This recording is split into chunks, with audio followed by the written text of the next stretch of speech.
You're listening to Rod and Style Radio, the latest podcast brought to you by rodandstyle.com, which is where you can find links for merch, videos from our YouTube channel, along with stories and tech talk from some of the greatest folks in the culture. So grab the wheel, it's about to get wild. You've tuned in to Rod and Style.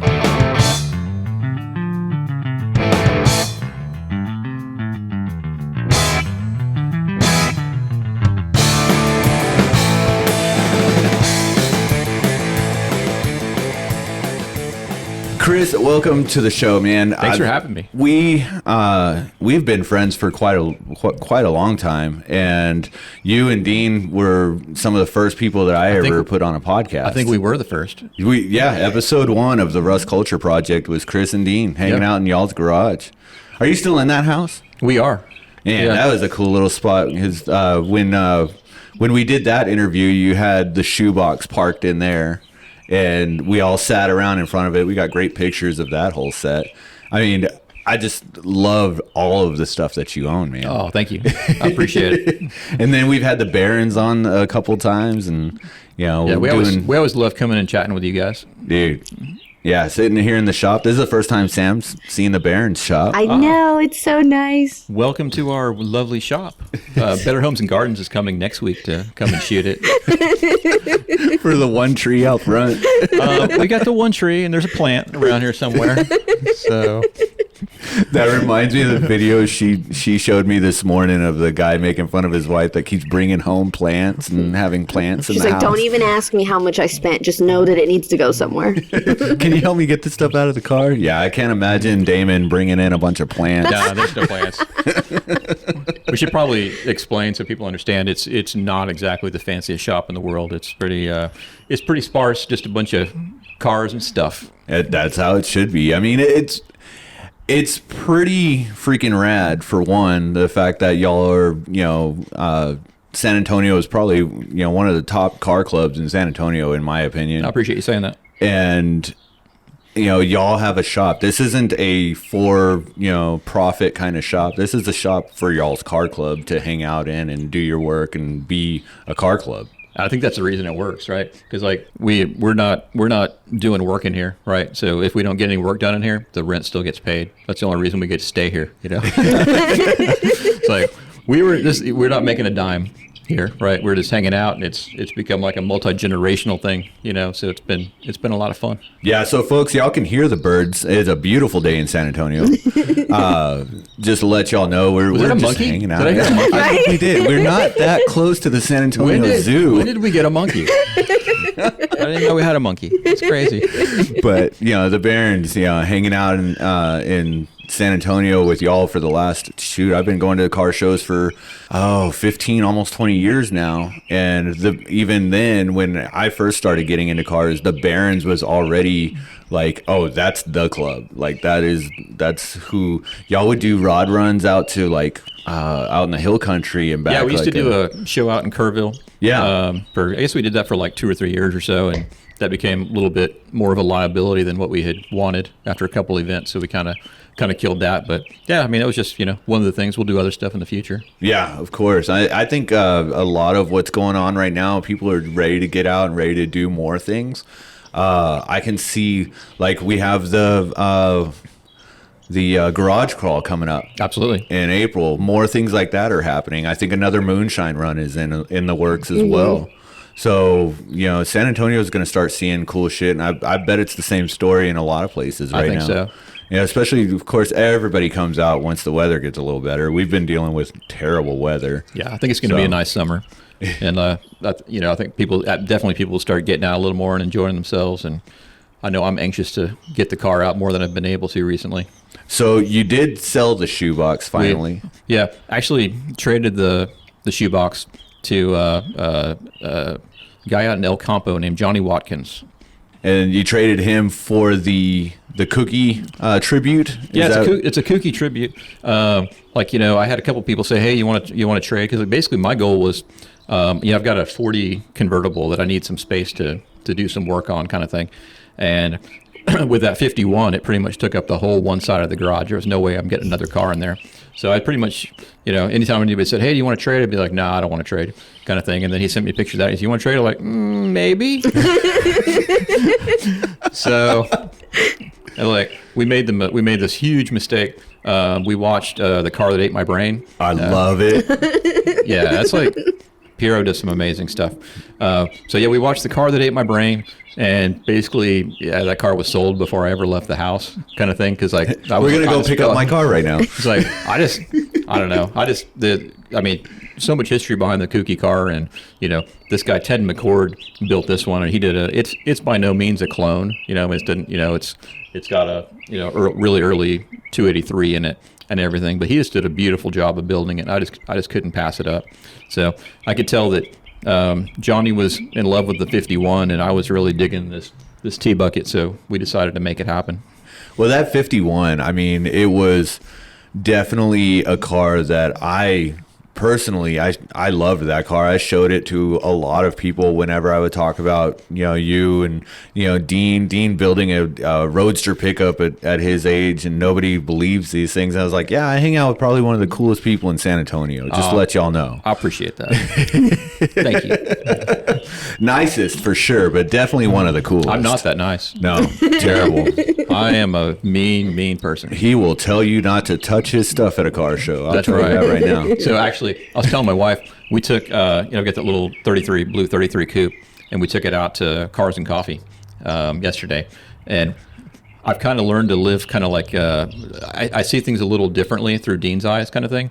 So like, I never understood imports at all kind of thing. And now like, I'll be at a car show with Dean, and it'll be like he'll point out this like right-hand drive Japanese car. I'm like, okay, yeah, I kind of get that now. Like, I wouldn't really set out to build one, but I kind of get it kind of thing. Yeah. And I picked up on one thing that Dean was doing. Anytime there was like a young kid around that was looking in the car, he was like, "Hey, you need to go sit in the car," kind of thing. So we were doing that all day yesterday. There was like probably like 10 kids are like looking at the car, and everybody else is like, "Get away from my car." I'm like, "Go sit in my car now. Enjoy yourself." And the parents are like, "Don't touch anything." Like, "No, touch whatever you want. I don't care. Have fun." Yeah.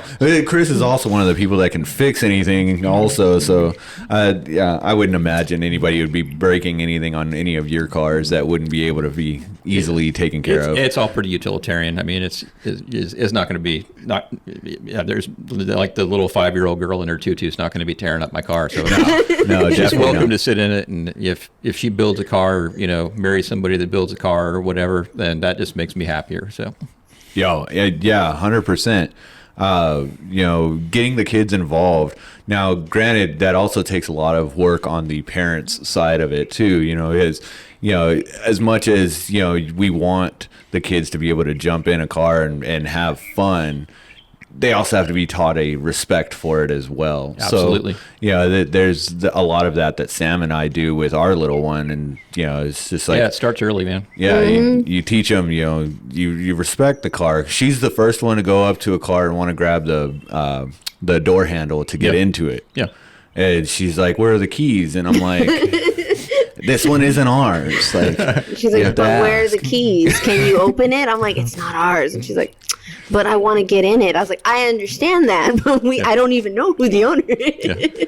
So we're on that path. Yeah.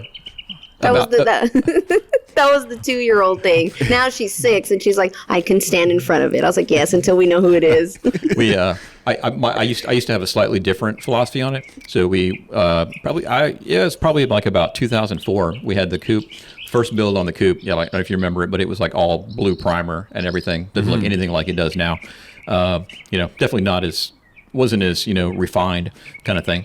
But I took it to the Autorama downtown, so we're showing it all weekend, and walked down there, and there's an entire family sitting in the car.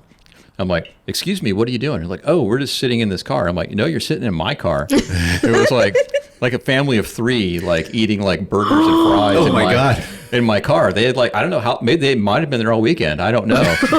Kind of thing. But I'm like, you just sit in people's cars? Like, so that one bothered me a little bit. But, That is a little yeah. bothersome. yeah. I mean, ask and you can eat food in my car. I don't care, but at least ask. You know? That is bothersome. No, that's like the number one rule that I've learned with owning a car is like, I'm cool with whatever as long as you ask me. Absolutely. Like, don't be climbing on it. Don't be laying on it. Like, I'm cool if you want to do that, but at least like ask me. Like, it's a respect kind of thing. Yeah. Like, if it's yours, you can do whatever the hell you want. I'm not going to tell you, don't climb on your car. Yeah. But yeah, oh no, I've learned that. My daughter was having her senior pictures, and so she wanted to have the coupe in it. So I'm like, that's awesome that you want to have the coupe in there. So we went out to Bernie to shoot some pictures with the photographer, and then like a little park out there. And so she's dressed real cute and stuff, and she looks great, and the photos are looking awesome. And the photographer says, "Oh, can you sit on the roof?" And my daughter goes, "Yeah, we don't do that. We do not do that." Yeah. So No. she gets it. You just see a thumbs up from you, like, yeah. That's my girl. Right? Chris is sweating. He's like, "What's the answer gonna be?" Okay, she answered right. Thank God. So it was a proud dad moment. What's funny, we bring up this conversation a lot with some of our guests on our other podcast, on the Kustom Couple podcast. So Sam owns her own cars. You know, a lot of people don't realize that that's a thing. Women don't belong in cars. They can't own cars. Passenger side only. No, absolutely not. My wife owns her own cars. That's awesome. Before the Buick, she had a Thunderbird, and the very first day we had it, we driving it home from Houston, and she leaned on the trunk lid of it and took a picture, posted it, and the internet broke. Like they did not. Everybody loved the picture, and then there was like 3 people that did not. I think I remember that picture. Yeah, people did. They lost their shit about it. It's like, why are you leaning on your husband's car like that? Why are you messing up your husband's paint job? And it's like, for one, I chimed in. I was like, that's her car. She can do whatever the hell she wants. Yeah. But yeah, no, like she's always had that. Like she has a respect for everybody else's stuff at a car show, but you know, I let her do whatever the hell she wants with her own car because it's hers. Absolutely. It's a cool car. I love it. Oh, it's my baby. I love my 59. I'm so excited about it. Very pretty. But that's So- just something I've learned now, too, is that everybody has opinions about your car and what you should do. And it's like, sometimes you want to tell them, like, you know, just shut up. But then I'm just like, oh, that's cool. I don't want to do that. But that's cool. That's a cool suggestion. That's one of my favorite things to do is sit there at a car show and start criticizing my car and wait for people to chime in. It is so much fun. I wouldn't drive that piece of trash. Oh yeah, it is a piece of. Hey, that's my piece of trash. Goddamn it. Yeah. Start getting mad at people. I like that. My dad actually used to do that. We were at a car show, like, you know, local. I think it was what was it? Pig stand. Like, you know, back in the day kind of thing, probably late 80s. And I had brought my 40 convertible down there. And, there was a guy who was sitting there talking about it. My dad started chatting up, getting him to say as much bad stuff as he could. And he goes, man, I wish this kid would do that or whatever, because we flat blacked it and everything like that, because that's what you did back then. You didn't paint them. You just painted them flat black and painted the wheels red and you were done kind of thing. Yep. So I wish this kid would do this. And he goes, well, he's my son. I'll ask him. I'll mention it to him kind of thing. The guy was like, what? I've been telling him that for years. Finally, another person agrees with me. Yeah, right. That was when is that flat black, that hot rod black that turns gray after about 5 days. Yeah, we sprayed ours with DP90. It was, okay. it was a little, lasted a little longer. But it was the stuff with lead. So that way, you can poison the family and look stylish. Absolutely. I mean, don't let it catch fire though. No, yeah. You just hear your dad and the other guy talking crap, and then he's like, "Did you hear that? Did you hear what he said?" He agrees. We got some list of things for you to do this weekend. Exactly. Yeah. I like that. And so, got rid of the 51. Got this awesome, tribute car. I mean, how long have you had it? Because you've only posted up a couple pictures of it. Yeah, we were kind of trying to keep it quiet, and then I knew I was going to be talking to you guys, so I kept it a little more quiet kind of thing. And it was kind of fun. I think I've had it's probably about 6 weeks or so. And we've just been, kind of driving it here or there. And actually, I didn't even tell the guys in the club that we had picked it up. And so we met for for was it kolaches one morning, and like there's nothing funnier than like the look on people's face when you pull up in the kooky tee. You know, it's like no one was expecting that kind of thing. No. But yeah, the guys are just they were all pretty stoked, and it kind of made my day. Absolutely. That does sound awesome. Of course, you know, anytime you get a new car and you keep it a secret for a little bit, Yeah. just like any car, you pull up at the next show in it and people are just stop what they're doing. Like, well, that looks wrong. That looks off. What is going on here? Yeah, I think it's like the worst decision I've ever made in my life. It's absolutely completely impractical, but like I was telling you, like I absolutely love the thing. Like my knees are like up by my ears when I drive it, but it's just so much fun. Welcome, race fans. Right? Did everybody hear that? That was all the Mustangs on 410 right now. Yeah. Oh yeah, no, we got video of me and Dean driving the car, and I swear it's going to be the funniest video ever because we were grinning from ear to ear, looking at each other like this goes fast. He loves driving that thing. But Yeah. we picked it up like 6 weeks ago, and I've just kind of done a few things here and there. But it's interesting because it's like, normally, this is actually, with the exception of Dean's Roadster pickup, which the one that John Nixon built, this is the first old car we've ever had that we didn't build, kind of thing. So it's completely different. So it's like a different kind of feeling, kind of thing. So normally, like I would probably be switching some stuff out and making some changes to it, but it's the kooky T, tribute. So you can't do that kind of thing. Right. Like, it's like you change it up. It's not the kooky T tribute anymore. So I imagine someday, maybe we'll, you never know. We might, do something different with it, but we're having a blast with it right now. Right. That moment where it's like, all right, it's still cool. It's lost its shine a little bit. So now we can dig into it a little bit. Yeah. Like, but I have some ideas of stuff that would be cool, but yeah, I mean, like right now it's just not the right time to do it, and we're just enjoying it. No, having fun in it is what you should be doing it right now, for sure. Is Dean still building his Roadster? Yeah, he is actually. So we got the Roadster all completely built up. We didn't not to the point where it was drivable, but it was all put together. I can shoot you some pictures of that, and he did a really nice job with it. We got all the body work done and everything. A little flathead motor in it, 39 transmission. We during all the freeze and stuff, we were trying to figure out what we could do because, like, you can't get out in the shop really. It was way too cold out there. So my wife, being the most wonderful woman in the world, she's like, bring the transmission inside and rebuild it. I'm like, okay. Don't tell me twice. We will do that. So yeah, we had ordered all the parts for it and got the transmission all built. So the whole thing was all pieced together. As he's gotten older, he started making some of the calls on like paint and stuff. Like he picked the color of the paint on the coupe and everything, and he's got a real good eye for like stance and color and that sort of thing, and parts. So everything on that car was him. I mean, I clearly helped him out with some of the fabrication and that kind of stuff. But by the end of the project, he's a darn good welder, and I mean he primed the whole thing, and we're gonna let him spray it. So yeah, it was all together. He's got a Halleck windshield on it. Wow. It's a clean little pickup when it's together.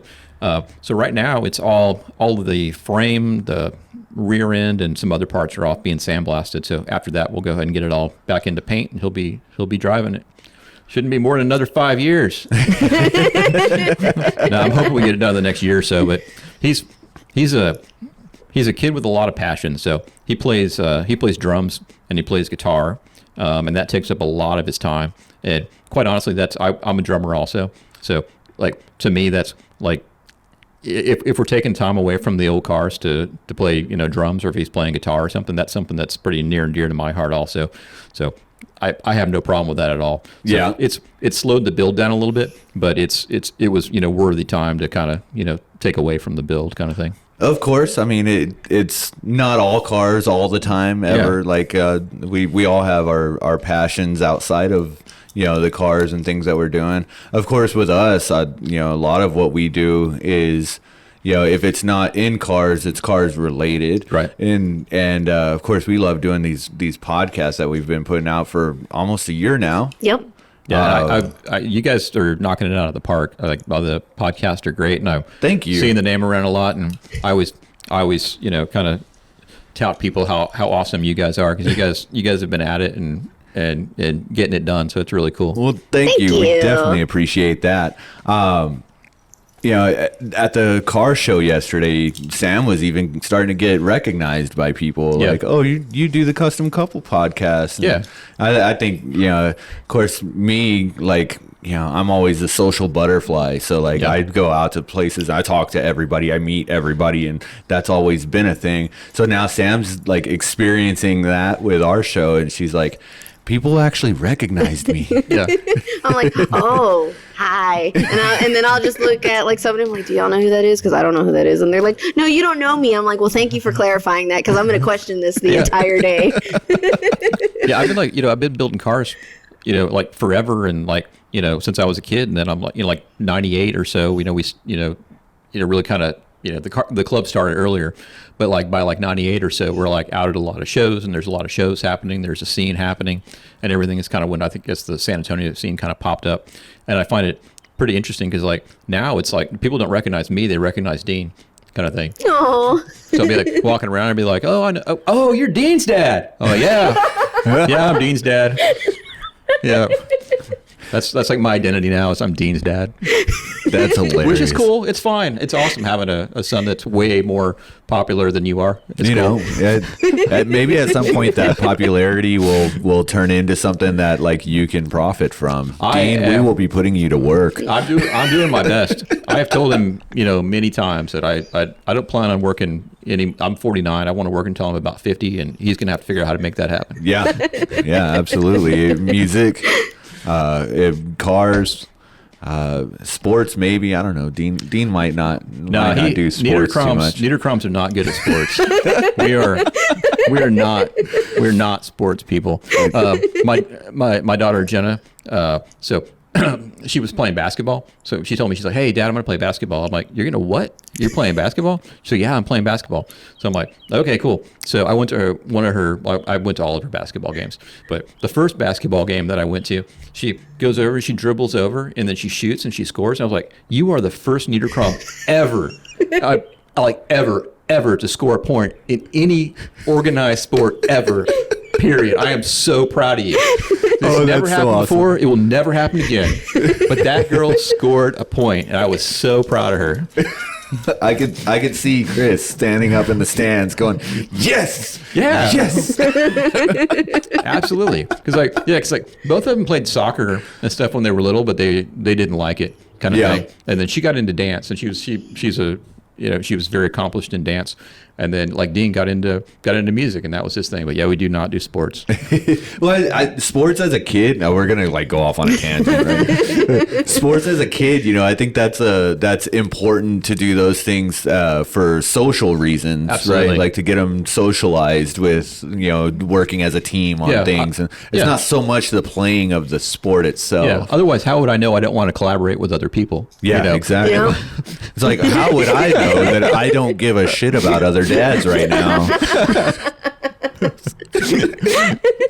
Just kidding. Yeah, I like collaborating with people. Absolutely. It's the best. No, at least not with the team I work with. Wow. All right. Shout out to Standard Aero. Thank you for all you're doing for us right now. Anyways, this is awesome. We're gonna lose that battery. I'm pretty sure. No, we're doing good. We're fine. we're fine right now. It's all good. We're good. It's all good. It's always good. So, Chris, what's in the works? What's coming up for you for extra cars in your driveway?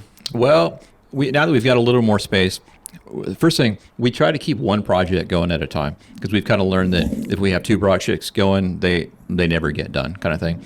So we're going to power through Dean's Roadster pickup, and I'm hoping we can get that done in maybe the next 9-10 months or so.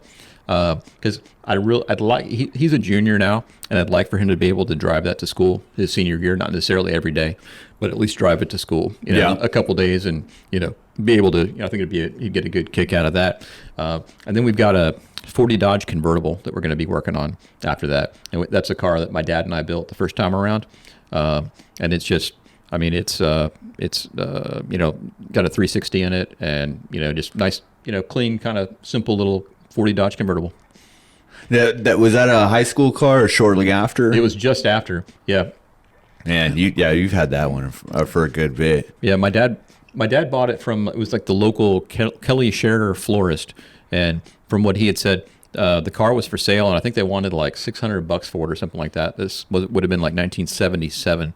So he said he went and looked at it, and the people that the lady that had the car, she said, "Oh, there's a waiting list of 5 other people that want the car. They're looking for the money for it." My dad was like, "I'll just give you the money for it, kind of thing. I'll buy it today." And she said, "No, I got 5 other people on the list," and she called him back like about a week later and said, "Yeah, the car's still here. You can have it." So in actually high school, he and I started working on it. So that one's kind of a very special car to me because it was the one that my dad and I built. So now I'm looking forward to working on it with Dean, and we're not going to change a whole lot because I think a lot of the work that Dad and I did was pretty good, and a lot of it I kind of because he was involved with it, we'll go ahead and leave a lot of it the same, but anxious to get it back on the road. Until Dean has ideas, and then you're like, "Oh, it does sound better." Yeah, well, and that's absolutely what's going to happen. For sure. He's like, "Move out of the way, old man. Let me figure this out." Oh man! And what's he driving now daily? He drives a '65 Falcon. It's a Sprint. It is a absolutely fun little car. And the kid cracks me up because he never wants to complain about anything. So like he went on a band trip to Florida. So I was like, "Hey, can I drive your car, while you're gone?" So I'm driving the car.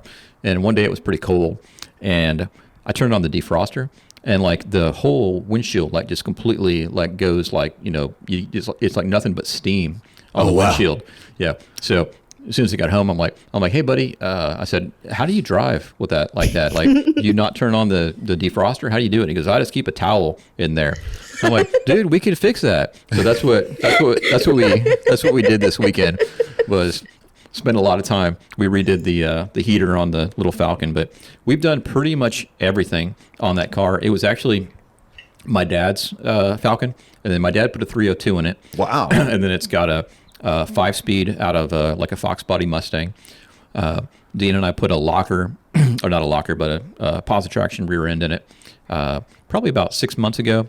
So really, he wants to do a little bit of work on the front end, kind of clean the suspension up a little bit.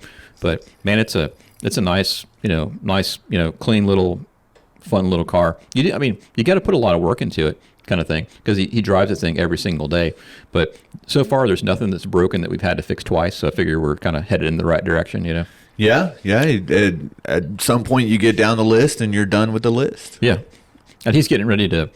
He'll be going to college somewhere. I think probably getting an engineering degree is my guess, and he'd love to take the car with him. But I think that might be a better time to maybe start pulling that car apart and doing some restoration on it, and let him focus on school at that time. And I don't want him to have to. The car hasn't ever let him down, kind of thing. But I just don't want to take any chances on it. I mean, like if he's at A&M, I don't want him driving home at 3 a.m. Or super late or whatever, and having an issue or something like that. Yeah, you don't want to be focusing on that stuff at that time in your life. Definitely not. Is that where he's leaning towards? Not A&M, but like engineering in general. He's kind of torn between music and engineering.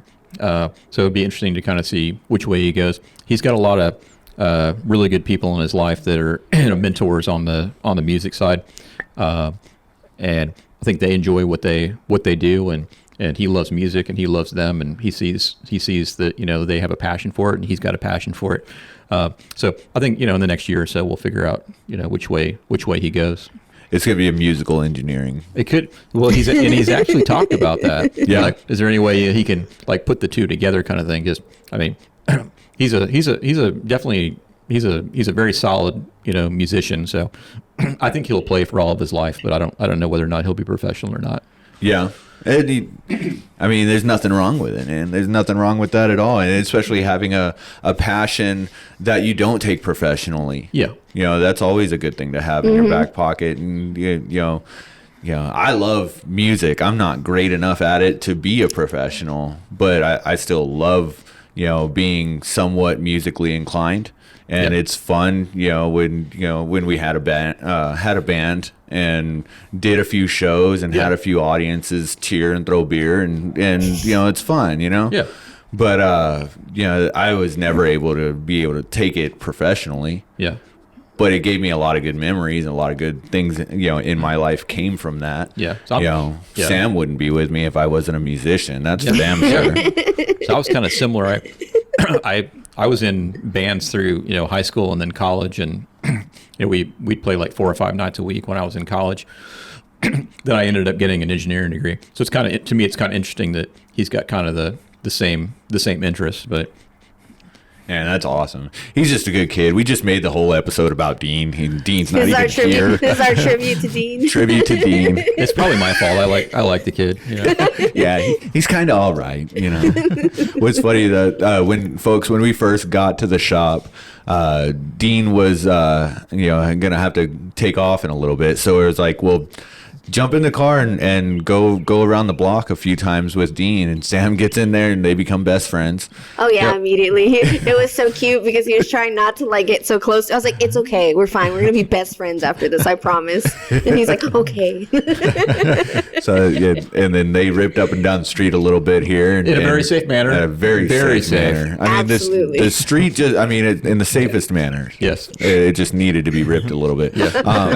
But we got some footage of that for y'all to look at, and the kid is just freaking awesome. I'm gonna have to go and dig up the recordings that we did for the Rust Culture project and compare. I haven't gone back and listened to those in a while, but I'd love to check that out. So when we closed the Rust Culture project, all of the podcast channels took them down. Okay. So you can't go back and listen to them. But bummer. We hired our same producer for the shows that we do now. Yeah. And he has everything archived. Oh, cool. So yeah, we'll definitely have to find some of that. And if we can't release the whole episode that we did, we can still try to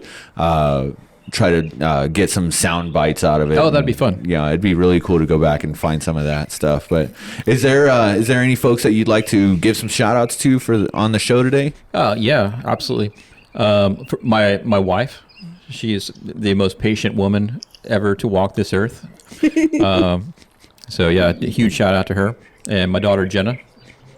She's absolutely wonderful. She's off at college right now. So, what issue of Speed and Culture is she on?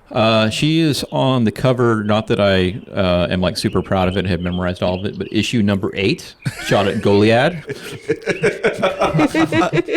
I love how much Chris doesn't like his kids. Yeah. Oh, they're all right. They're kind of all right. That was a fun day because Trent, who I was going to give another shout out to, Trent Sherrill, he's been like huge supporter of my family, and we absolutely love that guy. He's just awesome. They were shooting the Demon and my friend Roy's 55 Chevy Gasser out at Goliad, and I think several people had actually told Trent, hey, you need to take a look at this Gasser, because I know I had mentioned it. I think somebody else had mentioned it. And then, Trent was in a position where, I can do this. So shot that in this beautiful, I can't remember what year it was, but it was a beautiful Dodge Demon that they shot out there. But Trent called me and he goes, hey, our model can't show up on Saturday. It's like, I was wondering if maybe your daughter might want to, sit in.